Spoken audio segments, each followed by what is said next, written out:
Hello everybody, today I'm here with Hilary Austin, and Hilary is the UK Watsu expert really. She's come more and more times I'm talking to people, they all tell me that they've been trained by Hilary in Watsu and how Watsu was the beginning of the journey.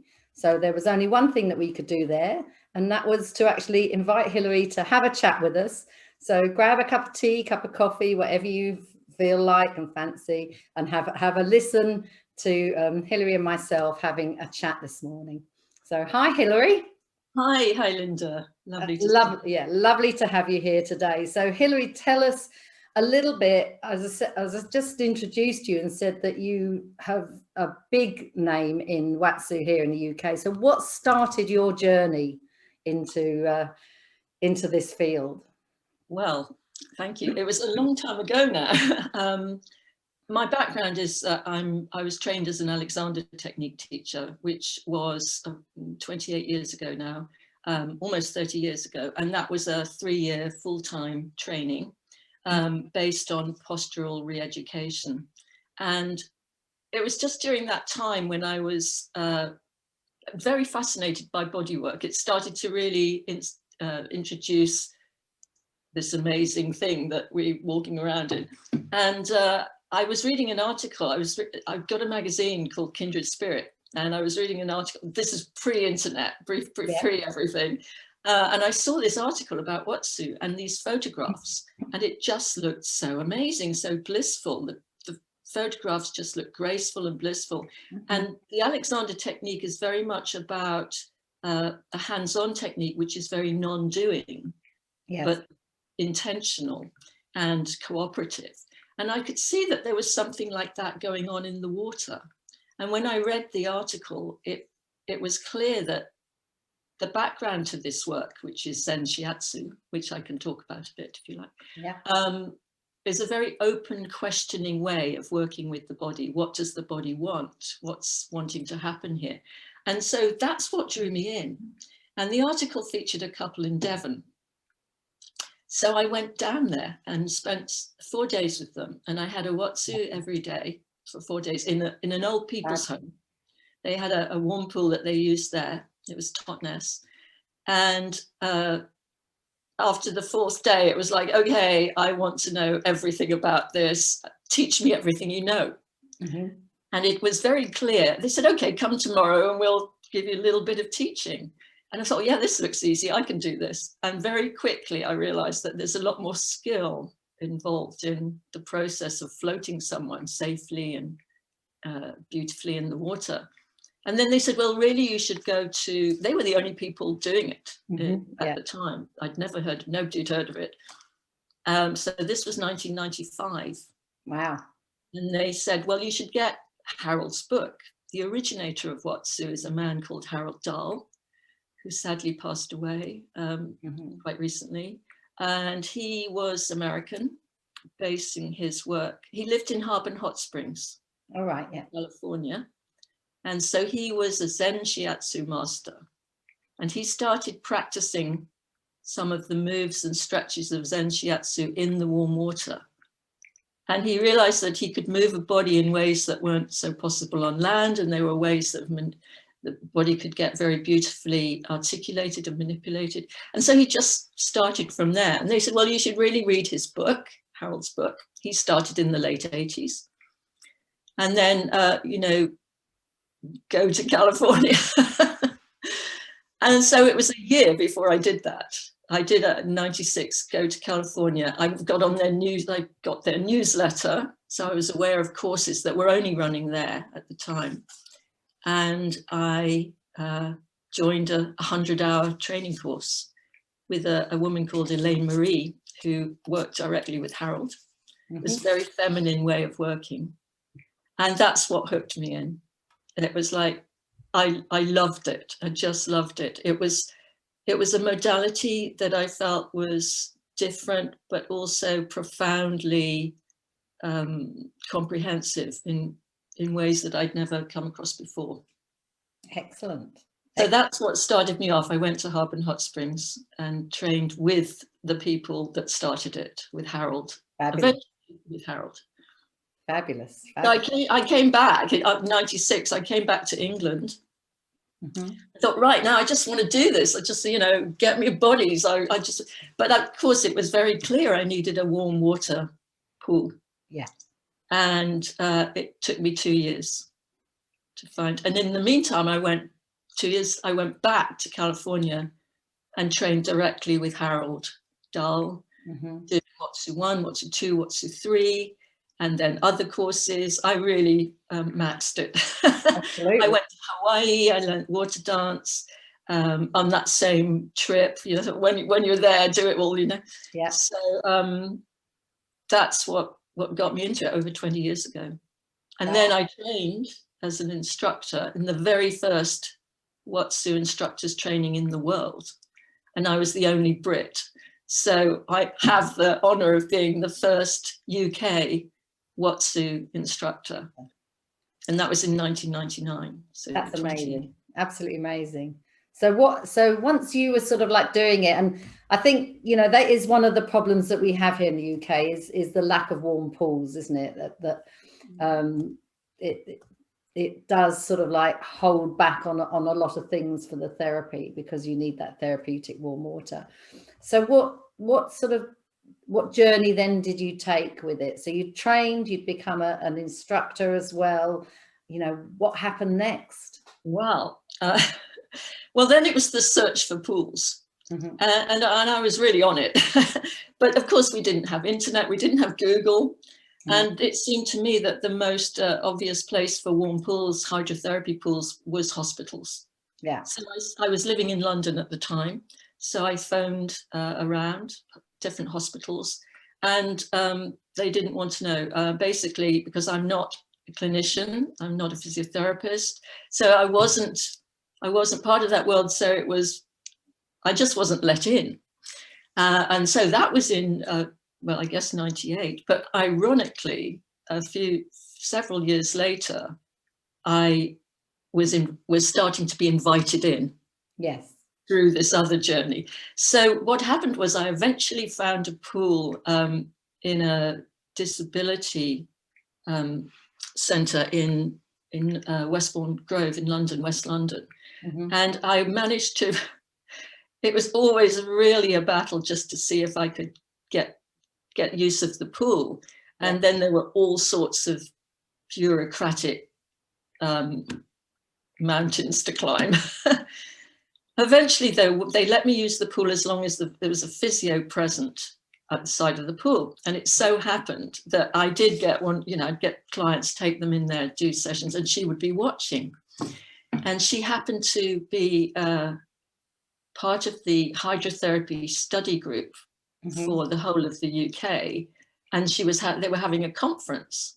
So she said, would you come and demonstrate Watsu at the hydrotherapy study day that we're having, annually, and you can talk about Watsu, and then you can go in the pool and just show people.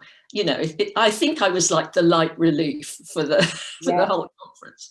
So I pitched up. It was Charing Cross Hospital, I think, and thinking there might be about 25 people. There were about 200. And she said, we've arranged for someone to be a body for you in the water. And I started talking about, well, I had a little demo film as well, but, of Harold. So my first opening gambit was, has anybody here had a Watsu? One hand went up, excuse me. And she happened to be the head hydrotherapist for the whole country. My goodness. And she said, yes. And I said, I gambled, what was it like? She went, it was fantastic. And so I got everyone's attention. Yeah. And she was headed in Australia. She was from Australia, and she just sang its praises. And so then I gave the background to it, the history and all the things about the Zen Shiatsu. And then I went in the pool, and the woman that was my model, was a lovely lady called Jackie Patman. Who is as you might know, and anybody listening might know, is very expert, a complete master in the hydrotherapy, physiotherapy world, particularly with neurological physiotherapy. And so she jumped into my arms, I'm quite literally, and I watched her, and she just went, right, where can we train? I want to do this. I'll get 6 people. You know, they ended up getting, I did it in Southmead Hospital in Bristol with 6 physios, and that was in 2000 or 2001. Yeah, it was. And I just taught her the foundational basic Watsu, which is very comprehensive in itself. It's a small sequence that's complete in itself that you can use, you know, without necessarily going down the whole practitioner route of training, but use as an adjunct to her work, which is to their work, which worked really well. So Jackie, who's never really done anything but that, has been my biggest ambassador for the last 20 years. And that's how I infiltrated the NHS and the clinical world.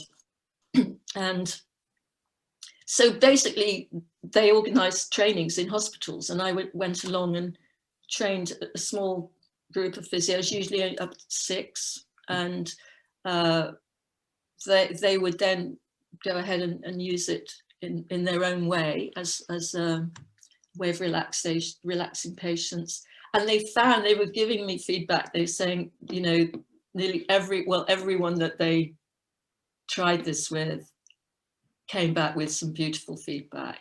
And Jackie, of course, now uses it in her trainings. Yes. As you're probably aware from talking to other people, or even yourself. Have you met Jackie? I have met Jackie, yes, yes. So she's lovely. I keep saying, oh, Jackie, you know, I owe you so much. Come and have a Watsu. And she goes, oh, no, I'm fine. But yes, that's how I managed to teach in Britain. And my field was generally in the physio world for, you know, the next decade. Yeah. So I mean, it's lovely to sort of like be able to, I'm going to use the word infiltrate, which is not necessarily the sort of the word that I mean, but to actually be able to work in and alongside the NHS when you're not actually a physio. It's a tough nut to crack, that one.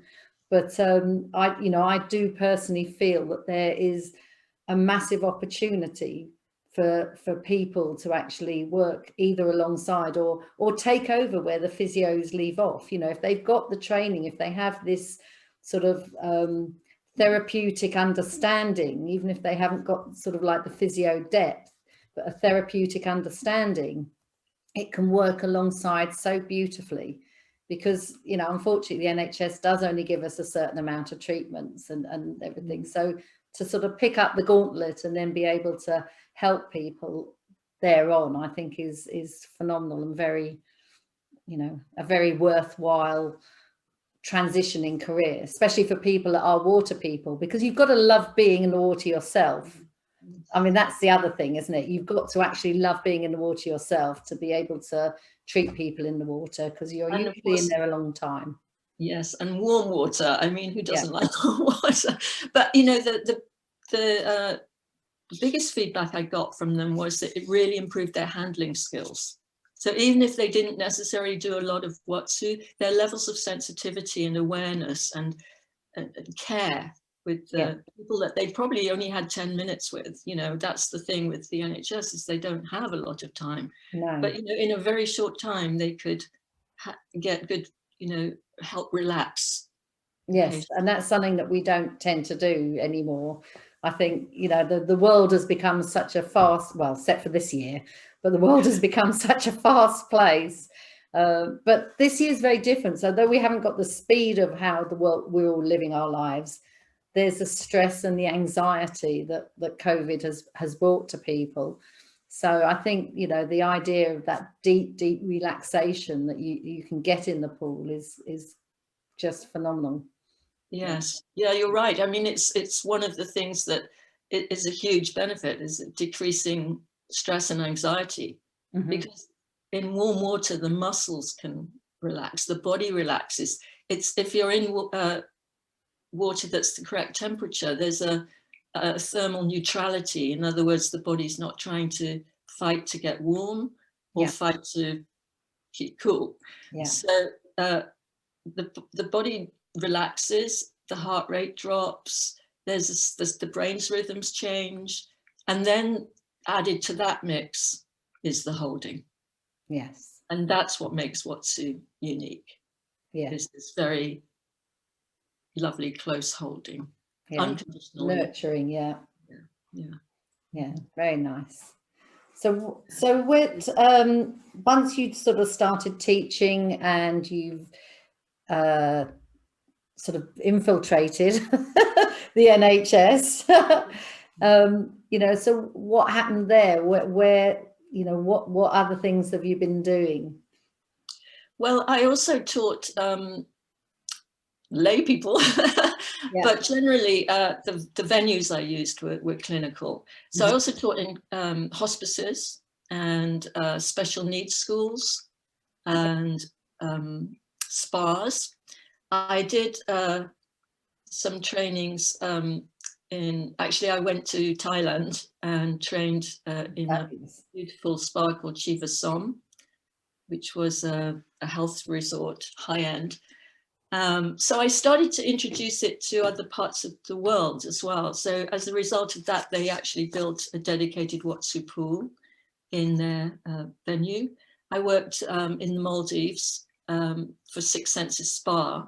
And then when they opened a spa in Canary Wharf, although actually the pool they had was a jacuzzi with lots of things built in it, but I was able for a short period of time to do some kind of water relaxation in that pool. So it was mostly the seeding thing. I was starting to feel like this was spreading as word of mouth was catching up with it. Or actually, that was the main way I was actually advertising, marketing myself. And then I trying to think what else I did. Well, that kept me going for a while, you know, just working around the country. Scotland, I did the first training in Ireland, in Sligo. And I had people who weren't just physios. I had free divers. Wow. And actually it was a free diver swim teacher who set that up. And then, I was basically then also trying to find pools that I worked in Nirvana Spa in Berkshire.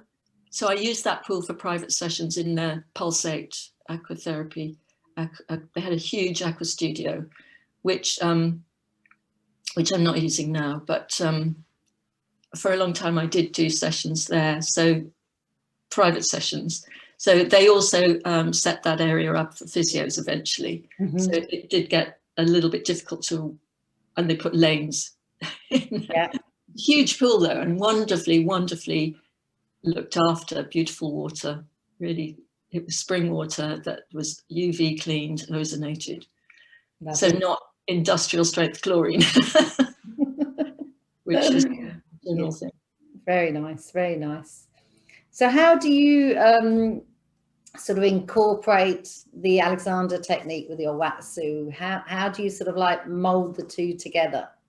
Well, that's really interesting because I think whatever your general skills are in, you're going to bring into the water almost naturally.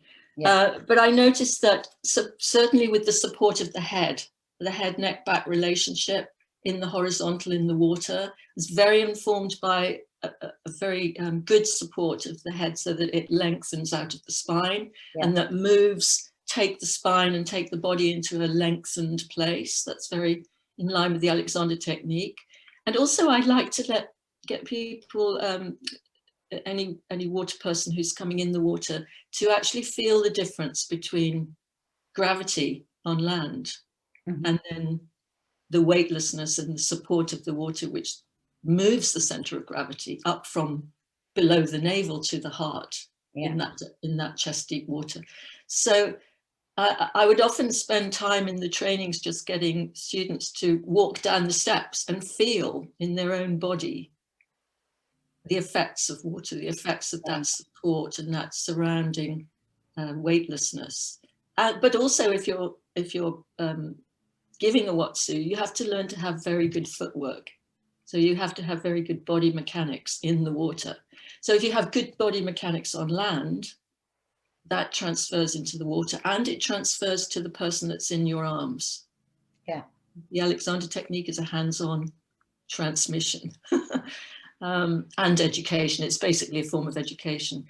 Yeah. So I can bring those kind of ideas or knowledge into the land sessions, and then encourage people to self-observe, find their own levels of awareness. I'm very much into that personal area of improvement. Yeah, it's lovely when you sort of do take people into the pool, especially if you're on a sort of an education aspect of it, and you take them in, and it's that feeling and then the understanding how the properties maneuver and sort of like how they work on the human body, from being that gravity based sort of feeling and movement to actually the fact that when you're in the water you have that resistance all around you, and that you have that buoyancy, and how sort of that can affect the way the body moves and responds as well.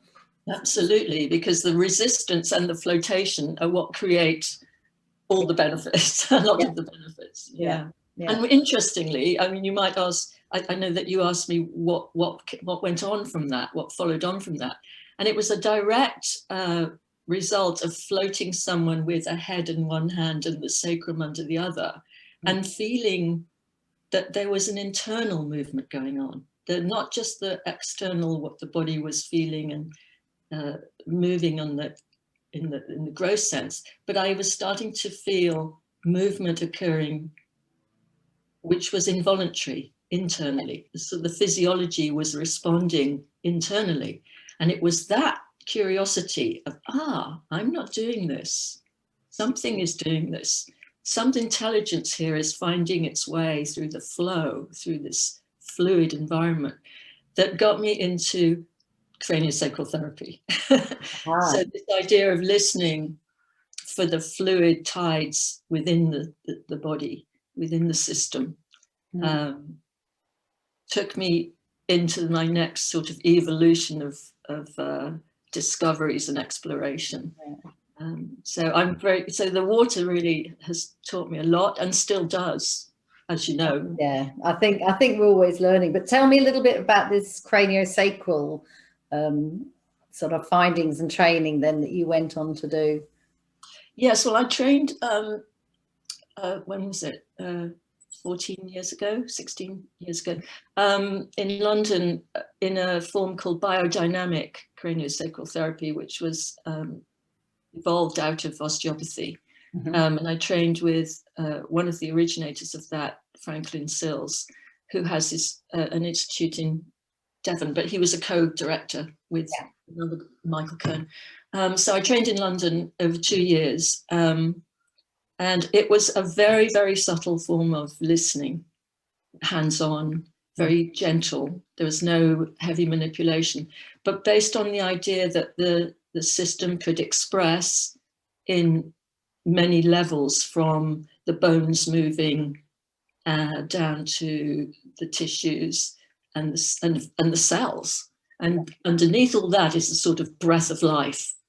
So it's a bit like the ocean, you know, we can have the waves and the surface of the ocean, which is the kind of rapid movement, and then you get the currents below that, and then you get the bottom of the ocean, which is, you know,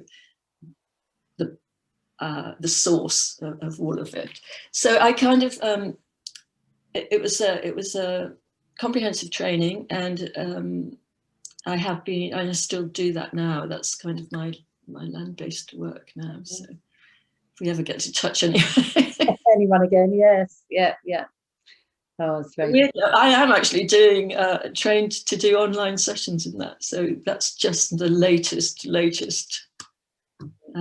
Incarnation. Yes, yes. But this is it. You know, we all evolve, don't we? We all have our sort of, especially as we move through the journey of life, but we evolve our working, we evolve our sort of thinking, we evolve, you know, our sort of our hands, how they move with another person as well.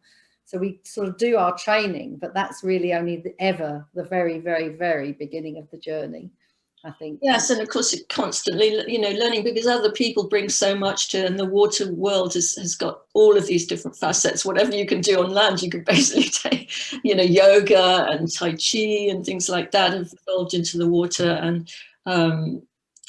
there's baby swim and all these things that you know, birthing, that all sorts of things that are so beneficial and beautiful, and people are creative with it. It's just, there's a lot of creativity in this world. There is.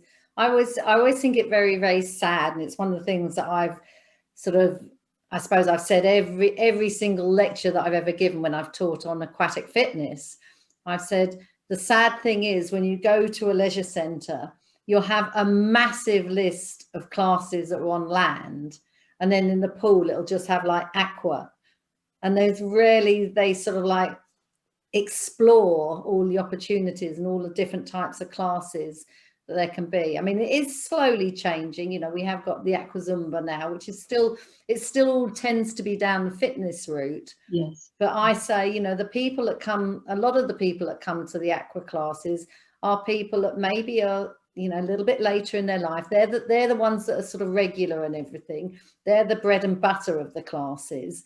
And so to do something therapeutic on the timetable, I think is really, really beneficial. And it also brings about another whole area that can be introduced. So like the yoga, like the Tai Chi, which is I Chi, of course, in water, which that's the great Ruth Sova. I don't know if you've ever come across or heard of her. Ruth's from America, and now living in Florida, and she has the Aquatic Therapy and Rehab Institute, which has conferences every year, mini ones that are sort of like regional, and then there's sort of the big annual one and the biannual one, which is international and everything. So, and she started off the I Chi with a gentleman called Jung. No, yeah. I trained with him. Yes, yeah. You trained with him. So yeah, so Ruth and him are sort of like that, you know. So yeah. So I'm surprised you haven't met Ruth then. Ruth's absolutely lovely. So another person, Ruth Sova. No, I haven't come across her. But I mean, I met Jun Kono when he first started doing Tai Chi, and it was in Harold's book as well, his very first edition of his book. And so he did a training in Nirvana Spa. Oh, wow. He did a day teaching, 2 days, I think it was actually, teaching I Chi, and it's beautiful. It's really lovely. And the thing about you were saying about pools not having really enough use is that, especially in certain generations, because of the safety of being in the water, you know, you're not going to hurt yourself falling. Yeah, no, absolutely. It's kind of tough sometimes, gravity. Yeah. But, well, as I say, the only thing that's going to happen is your hair is going to get wet. That's the worst that's going to happen. Not even that. So standing up. That's it. Yeah. So, I have a question on one of my intake forms, you know, for Watsu. It's like, you know, do you have any expectations for the session? And somebody once put to get wet. So yeah, fair enough. You'll get that. Yeah, absolutely. Very wet. Yeah. It's fabulous.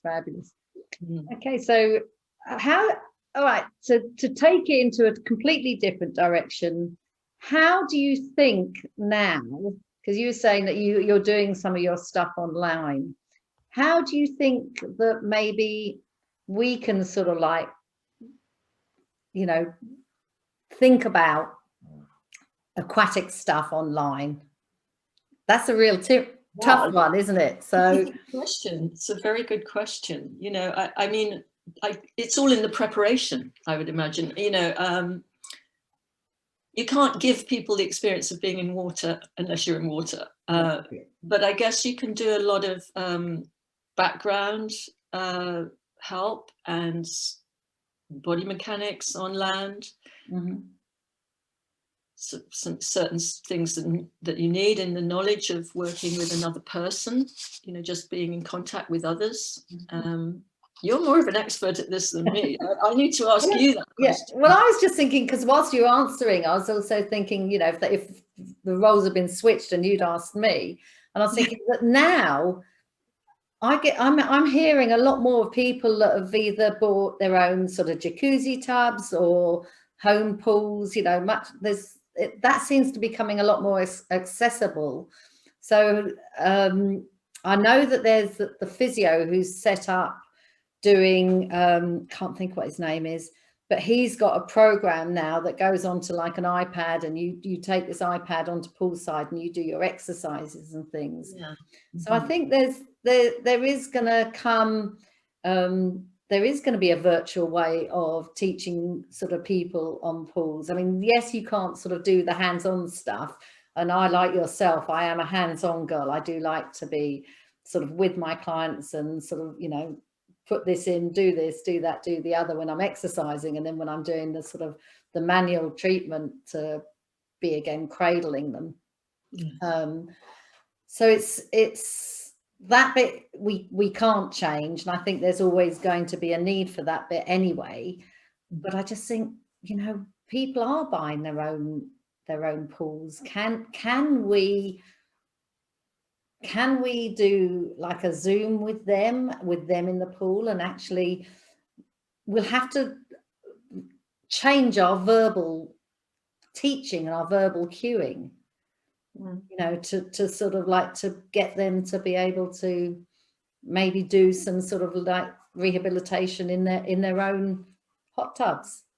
I think it's nice for families as well. You know, it's a very much a bonding thing if someone is floating you, yes. One is being floated. And for children, for babies, for you know, relationships, it can be a really therapeutic thing. And I think you're right, jacuzzis are much more available, and they're usually in people's private homes. So amongst their little bubble group, there's you can do a lot with, you know, just having someone float. And holding them, you know, if it's big enough to have them float in front of you, but if not, you know, just holding some part of the body so that they can feel weightless and not supporting themselves in the water. And then, you know, bringing in sound to that. I think people are working now with crystal bowls in the water and various other things like that. You know, even making your own sounds, you know. Sometimes I spontaneously hum when I'm watching someone, because I feel it's a vibrational thing. I have no idea what it does, but I know it's kind of nice, and it's a very natural thing for human beings to sing to one another, or have as children, as babies, we very naturally make sounds and engage in that way. So I think you're right. I think it's it can work in a jacuzzi setting with intimate, you know, with intimate partners or groups. And I think for families, it would be really good for helping them relax. Absolutely. But it's about the space too. You kind of need a big jacuzzi. Harold did actually start a way of working with mostly shiatsu, very, you know, anchoring somebody. He called it close quarters Watsu. Right, yes. And it was in one of his books, I think, or I think it's on one of his videos. He's very inventive. He got because supporting the head is the most important thing in the water, because the tendency of the head is to fall back because the weight of the head is forward of the spine. So when you take that into water, the water will support the head, but there will be a tendency for it to maybe tip back, and that can stress the cervical vertebrae. So you need sort of a little bit of support under the head. And now there are all sorts of things like pillows that you can use. Harold, before all that, got the net that scoops things out of pools and kind of tied it to the side and like hooked someone's head over the rim of the he just worked around the body, you know, like doing shiatsu, just mobilizing limbs, working on the feet, the hands, the heart, you know, just maybe just some positioning on the chakras and the hands. And very beautiful, you know, very effective. Not quite so mobilizing, but yeah, you can get a rotation in the leg, you know, you can't on land, 3-dimensionally. Yeah. So, and arms and very, you know, all the other bits. So I think you're right. I think that could be something. As for the online bit, I just don't have much expertise in that field, so I would have to team up with someone. Yeah, Like well, absolutely. No, there's definitely room that we can discuss that. I think it would be lovely. It's always fun to sort of combine, you know, just brainstorm sometimes. It is. Yeah, no, I've already, my mind's whirring actually as to something that we could do for a jacuzzi. So I think that would be... Anyone listening, if they have a warm pool and they want to share it in any way, please, we're looking for them all the time. You know, Watsu. It was a wave. It kind of caught the wave at the millennium, I think. I spent, you know, a couple of years, you know, hammering on doors. And then there was this sudden acknowledgement of water as a healing medium. And for, you know, for animals, for every, you know, lots of... I think there's another wave coming. I seriously do. And I think especially on the mental health issue, because I think being in the water for mental health is absolutely phenomenal, you know, absolutely phenomenal. And I do see that quite a lot at the pool that I work at, because I work at a pool that is attached to a hospital, and it's a warmer than average UK pool. It's at 31 degrees, so it's not hydro pool temperature, but it's warmer than the average swimming pool temperature. But we do get a lot of people that come in from care homes because of the warmer water. And to see, you know, the difference, and to see even these individuals who can't really communicate and are very sort of locked within their own bodies, you can just sort of like, you can sense the relaxation and you can sense the fun, because they're usually in wheelchairs all day and everything, and suddenly they have this, you know, facility where they can move more freely, just stick a noodle underneath their arms and underneath their legs, and off they go in their own fashion. And there's nobody, because it's not a pool where you're going to have the like, yes, there are lane swimming, but it's not like sort of like Olympic type lane swimming. You haven't got that kind of dedication that you need the cooler water. So they're just free and nobody bats an eyelid, and it's fabulous to see. So I think not just for them, but I think for people with PTSD, it's a phenomenal place to be. I've also had a client who had a serious motorbike accident a good few years ago, and he had been given the colouring therapy. And it worked really well. And he said, you know, it was very, very good. But I sat there and thought, you know, here's this great big sort of like motorbike guy colouring in. How many drawings can he have? But it's sort of like after about 7 weeks of being in the pool and me sort of working on his head, neck and shoulders. I mean, I worked the whole body, but I sat there and thought, let's see what we can do for the headaches. He didn't have a headache. So he'd spent 7 years colouring in, which he said helped, but being in the water had been the changing point in his life. So I think, yeah, we can do such amazing things. Well, we're the hands, but the water is doing such amazing things. So I think for the mental health too, is that Watsu really adds is the holding, the unconditional holding. The holding as an adult, where you don't have to give anything back. It's safe. The safety is the main thing for trauma. You know, if there's any sort of trauma situations which you know, will be around, then the holding is so important. If you just, and breathing and holding, breathing somebody at heart level, breath connected, and just, you know, tuning into them in that way, really meeting someone. It's healing in itself, just to know that I'm here. Yeah, absolutely. Without necessarily, I mean, a lot of physios, they just say, oh, well, you know, I didn't have much chance to do any of the fancy stuff. But I said, look, if you can't do anything, do the main thing, a move we call a water breath dance, where we're just allowing the breath to float the body up, and then as the body breathes out, it gradually sinks. So we just meet that. And in that lovely sort of connection, the nervous system really responds. It really slows down. And that might take a while, but you know, it's the safety. Absolutely. The touch, the holding, the safety are my main bedrock of all of the work. Yeah, got to get that bit right. And it's, I mean, you can feel, can't you, when if you're breathing at a different time to the other person, it feels wrong, doesn't it? You sort of got this almost like a turbulence within the molecules type thing, within the cells. You can sense that so you have to get into that pattern where you can sort of breathe together and sort of harmonize. The one body leads into the other. I think that's vitally important.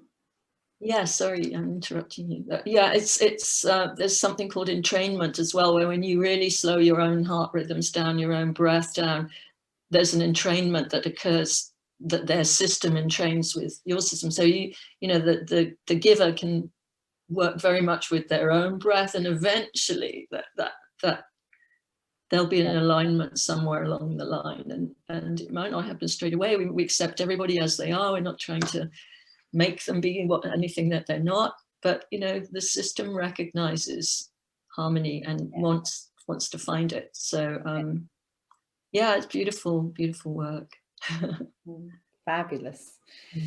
We need hot springs, we need more warm pools. I know.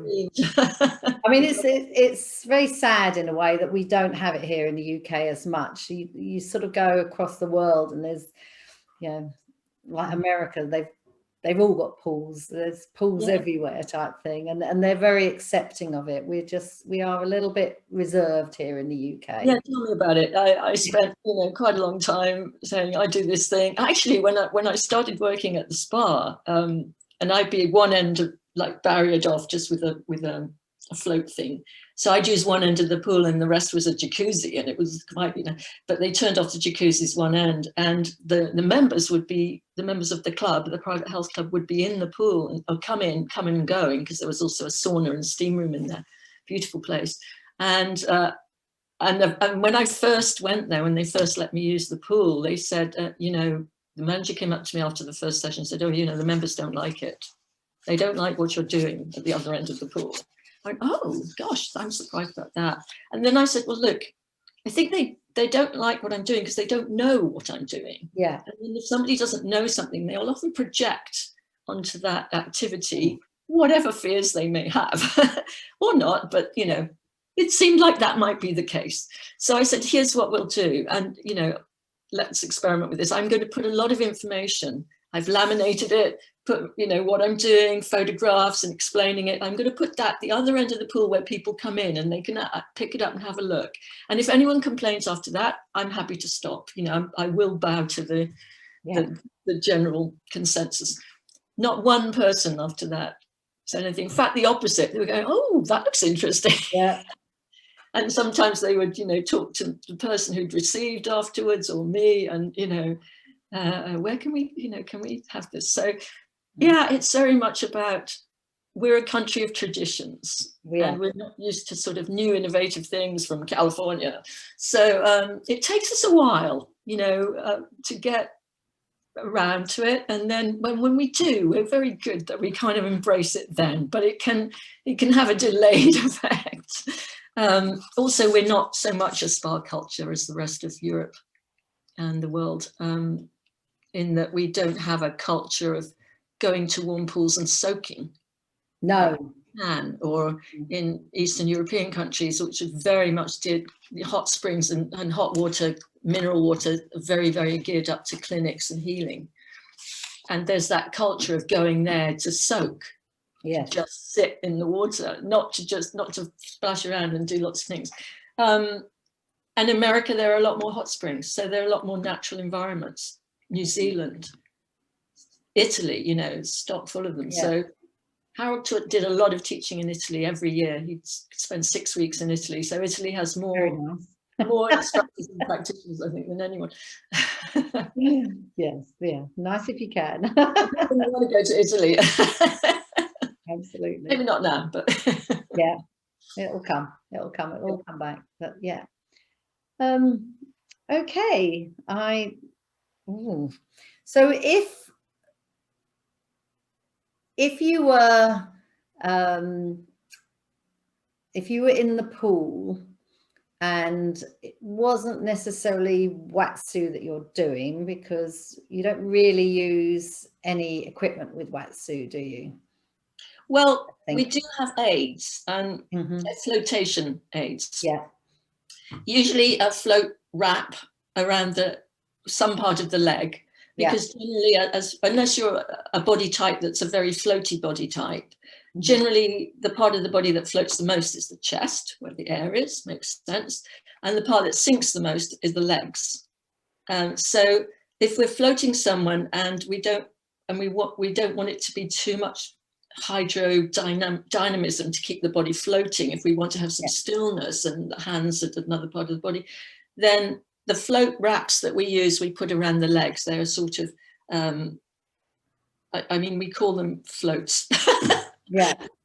Very inventive. So they're usually sort of about that wide, depending on the level of flotation. You can put them above the knee or below the knee, but not actually on the knee, because we need to bring our own arms or hands under that area to manipulate, to move it. So we use floats, and I have seen people use the pillows, like they've got, what have they got in them? Those beads. Yeah, yeah. I don't know what they call polystyrene beads and things. Yeah, I've seen people use those. And there is a guy called A.R.E.A. in Israel who's got something called a float lotus, which actually does pretty much, it kind of like a flower. It kind of positions onto the whole body, but you know, you can move it around. It's again full of beads. He invented it. But I generally just use the floats on the legs. If they're very, very sinky, like a rugby player, 18 stone, you might need around other parts, maybe the waist even, you know, sort of. Men tend to sink at the pelvis. They're quite heavy. And they don't float as well as women generally, unless you get a really athletic woman. So yeah, you can float test before the session, and then you use whatever device. I mean, I think I've got on my website, you can see them wrapped around the calves. So recipients. Now, if there's disability, of course, they will have, for physios, they will have all sorts of devices and things to support the chair, to bring them in the water and all that sort of thing. Hoists and beds and things. But for, say, an able-bodied person, I would just use floats on the legs. Yeah. And then use my own body as support. Yeah.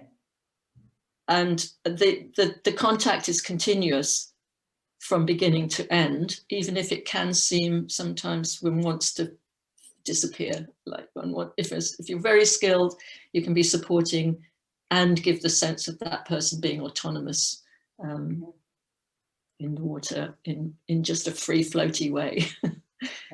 So yeah, that's the only equipment I use, and it has been a journey finding good floats. Absolutely. And I've actually made my own neck collar. Oh, I'd love to see that. Have you got them there? Let me see them. So this, I haven't got the other ones handy, which is a shame, but this is the neck collar. Yeah. So this is like a bit like the Kiefer one, really. This has actually got some, this isn't got polystyrene in it, it's got different beads, but I've also got the inflatable bladder, which I really like, because you can then this sits inside of the collar. She says it's all a bit stuck up because it's been sitting there for a few months now. So yeah, so it's collar sized. You can blow it up, but you can blow it up and you can deflate it. So you can, it sits inside here, and you can have it at however much you want it. The problem that I found with the polystyrene is they they compress. Yes. So then I just find this system works a bit quicker. But I've also got some ankle cuffs, which you can either put weights in for the Aqua stretch, or you can put some foam. And I got some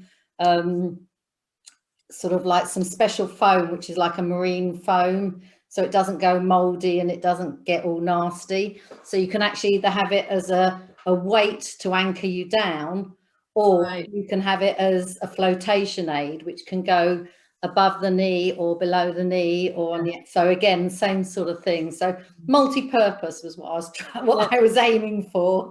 I've got a picture of where's my I've got one of my brochures, and I think you might be able to see on it the picture of using somebody's around the, no, it's the other way. You can see the floats there. Yes. I don't use anything on the head because as you can see, we're supporting, the head with our arms or with our shoulder, or, some part of the body, chest. So that would get in the way. Although I actually have seen a friend of mine, Stephen Shaw, who's a swim teacher, he got a cap from Iceland that's a flotation cap that you just put on the cranium, the head. Oh. So that would support the weight of the head rather than the neck, which for Watsu would be quite help. Yeah. But I think they were made in Iceland and probably cost quite a lot. Yeah, probably that's the only problem. But the floats, I did. Some were made in this country when I worked with Caroline Swatton, who's a swim teacher, but she's no longer. She lives in the Caribbean now, and she designed one where you had 2 levels of flotation. You could take out the middle bit, and for water dance, to take people under the water, it's another modality where the client wears a nose clip. You don't need as much flotation because you need them to sink, but you might need a tiny bit. So you can gear it to very thin floats or wider ones. Yeah. And then you really tune in with the breath, and then you've got a 3-dimensional movement for the head, which is amazing. Yeah, no, absolutely. I love that modality. I trained in that also in '98, and a practitioner of water dance. And when people have had Watsu, a lot of them naturally want to go under. So Watsu, it's above the face is always above the water. I should emphasize that. Yeah. And water dance is just a modality where you incorporate underwater work. Yes. It's the difference. Yeah. Yeah. I've seen it. I haven't experienced it, but I've seen it. Oh, it's amazing. It's just so great. I love it. Okay, so if you can be remembered for one thing when and if you ever retire, I don't think people in this industry do tend to retire. I think it's one of the joys is that we can keep going for a long time. But if and when, what would you hope that you would be remembered for? Wow. I hope it'd be something good. I'm sure it will. As I say, the more I talk to people and your name keeps coming up, you are a very well respected and adored therapist. Oh gosh, that's really sweet. Well, it would probably be that, for passing something on, really. I think I'd like to be remembered for seeding something that other people can grow, and that as of some help. If I've helped in some way, good. I'd like to be remembered for being of some help, and that I've seeded something. I don't have to be doing it all, but I can pass it on. I can be a good harbinger of yummy things. Absolutely. It's a difficult question, that. I know. It's just, sometimes we are such sort of givers of everything, of our energy, of our time, of our knowledge. I think it's one of the professions where we really do sort of, you know, we like to give back, or to give in the first place. Yes. So I think it's just, it's nice to feel, to give that information on as well. I sit there and say, I don't want to have done all this education and for it to die with me. You know, that was a waste of my time and my energy. But if I can pass it on to people and to sort of like, you know, spread the aquatic love, really, then yes, that's seeding, you know, then it'll grow, and you know, it'll grow and spread, and yeah, absolutely. And also what I found with Watsu, I think this is one of the reasons we like giving so much, is because when you give, you receive. It's very, very, that's why we do it, because you receive so much by giving. Anybody who works in any you know, charitable industries or anything really in that kind of field, just, I think you probably find that they do it because they get so much from it. Yeah, absolutely, absolutely. I never feel like I've done a day's work when I've been in the pool working. It's so fulfilling to know that somebody is transforming as well, like by passing on something, some kind of skill, and then watching them grow it, you know, watching them grow this skill. It's just so lovely to see that build up. You know, from 2 days, I often say after 2 days, they'll have learned a skill. I mean, it may not be completely honed, but if sometimes on the second day, when it's a bit like Strictly Come Dancing with all the choreography, and, like, oh, and then the second day something maybe clicks in, and I go, 2 days ago, you couldn't do any of this. You know? Look how far you've come. And then that's really rewarding to see how far people have come, and they get excited by it and passionate, and you know, all these lovely people that I'm happy that they're happy. It is. It's a fabulous journey, and I'm so glad to be involved in it as well. So, well, thank you as well for doing what you're doing, and putting it out there to so many people in this way, and bringing us together. You know, I take my hat off to you, because you know, don't have the energy to do that. Well, but yeah, you know, it's lovely to meet people like you in this world. Thank you. Thank you. Well, I've got my backup of my daughter helping me as well, so it's nice. It's a journey that we're doing together, so it'll be lovely. So yeah, so hopefully we will be able to meet in person. It'd be very nice if we can do it this coming year. And you know, and to especially do the training with you. As I say, I've heard so much about it now, and my journey is sort of like woven its own course, and I think it's now stopped at that Watsu door as well. So lovely. Yeah, it's a nice little addition to have. Absolutely. So, okay, well, Hilary, I'd like to say thank you very, very much for your time, and I'm sure it won't be the last time that we'll be together on screen either. Thank you very much, and for setting this all up. Yeah, that's all right. That's a pleasure. So, and thank you to everyone who's listening. Absolutely. So, you know, I'll keep you posted and keep everyone else posted, and we'll see where we go from there. Okay.